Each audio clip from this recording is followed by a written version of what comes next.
Ricardo, continuando aqui na nossa análise da semana, uma discussão um pouco teórica que a gente pode fazer é sobre algumas palavrinhas que estavam meio sem usar, não usava recentemente, né? Estava Sim. esquecida, que é a questão do patrimonialismo e do clientelismo, né?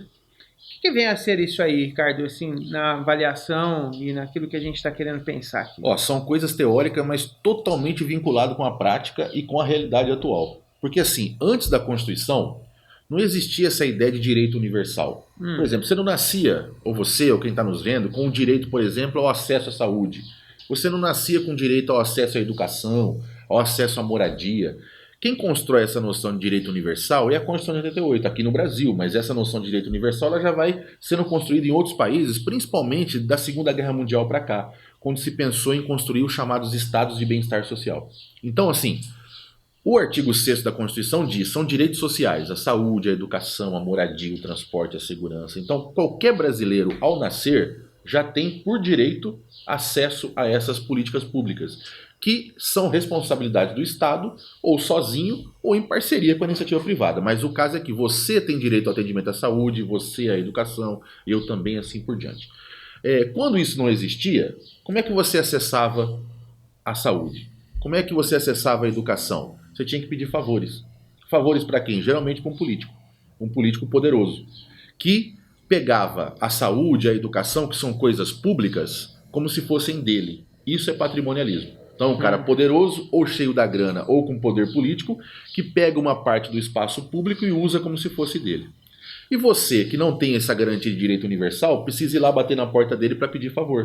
Mas até pouco tempo realmente era assim. Eu me lembro quando eu era criança, o prefeito ele era o dono da cidade. É isso. E ainda hoje as pessoas Exatamente. têm isso, né? Exatamente. O cara ganhou a eleição, então ele é dono da Ele é cidade. dono. Então ele pega as coisas públicas como se fosse para ele. E você, cidadão, E tem até uma noção assim de que, por exemplo, o cara é prefeito, então ele mora na melhor casa da cidade, ele tem o melhor carro, ele é o Exatamente. cara, porque ele é o dono, como se fosse o rei da. E é o dono, não é só da casa dele, do posto de saúde, da escola, do sistema de moradia. Então, assim, você que precisa do serviço, o que você tem que fazer? Ir lá bater na porta dele e falar, ô doutor fulano. Então vamos separar. Assim, isso é clientelismo. Então, patrimonialismo é quando o indivíduo quando imagina poderoso, que ele é o dono, a partir do momento que ele é dono eleito, da coisa pública. dono da coisa pública. Patrimonialismo. E o clientelismo ele vem mais no sentido seguinte: bom, já que ele é dono, eu preciso de pedir um favor para ele. Preciso ir lá pedir favor para ele. Então não é direito. Não é direito. Aí ele fala assim: ah, você quer uma vaga na creche pro seu filho? Quero. Mas ó, tá aqui o meu númerozinho para você votar no meu filho, ou para você fazer isso e tal. Então você se torna cliente dele.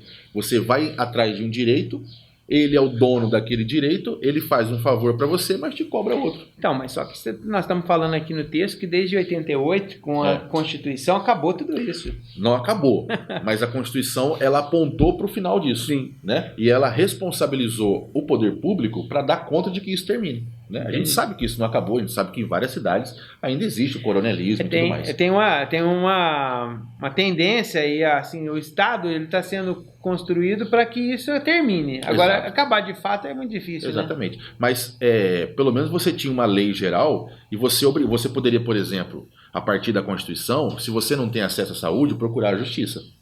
E a justiça te obriga a matricular o seu filho, a te dar uma vaga na saúde. Antigamente isso não existia. Então, assim, é um compromisso do Estado brasileiro a garantir o direito universal. O cidadão é um sujeito de direitos. Um sujeito de direito. Exatamente. E ele tem onde recorrer, né, se esse direito não lhe é dado, sem pedir favor a ninguém.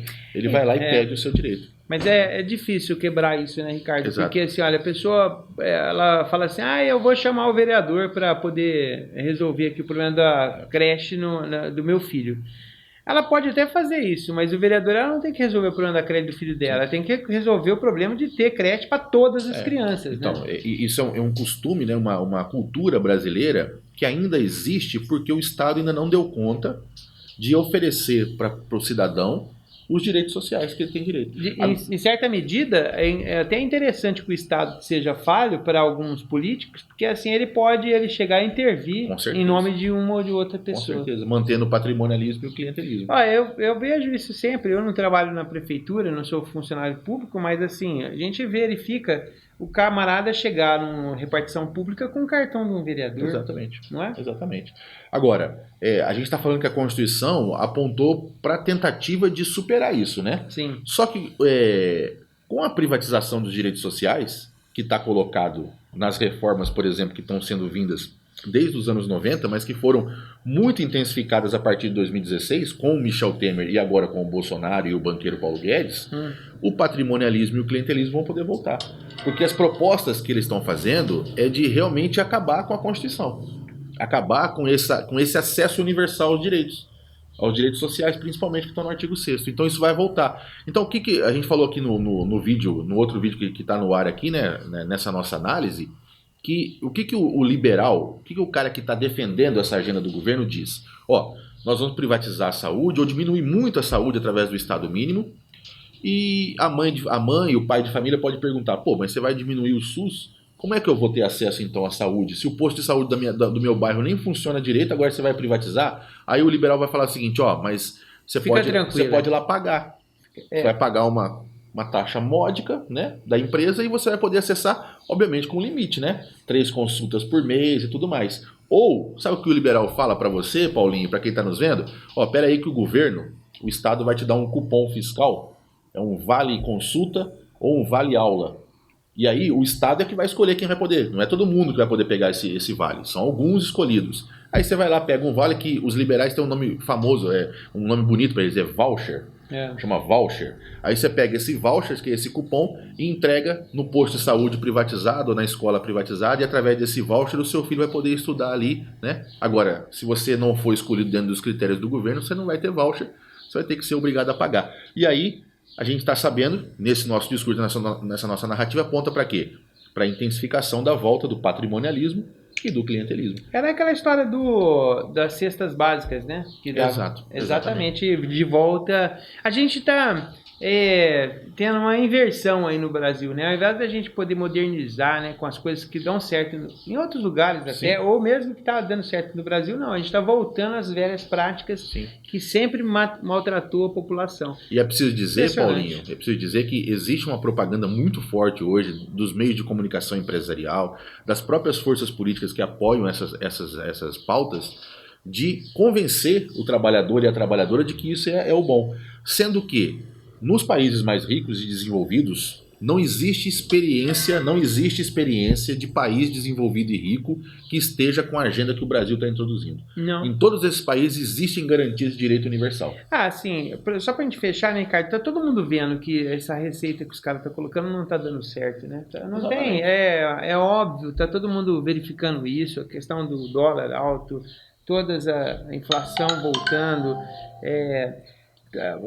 quantidade de gente sem emprego, né? Gente morando, sim, na rua, sem programa habitacional, não tem perspectiva. E assim, às vezes a gente estava até falando há tempo atrás que não tem perspectiva porque não tem projeto. Não, o projeto é não ter mesmo, é para destruir tudo. É para destruir tudo. Ou seja, é ir na contramão daquilo que a Constituição garantiu para você. A Constituição te deu o direito.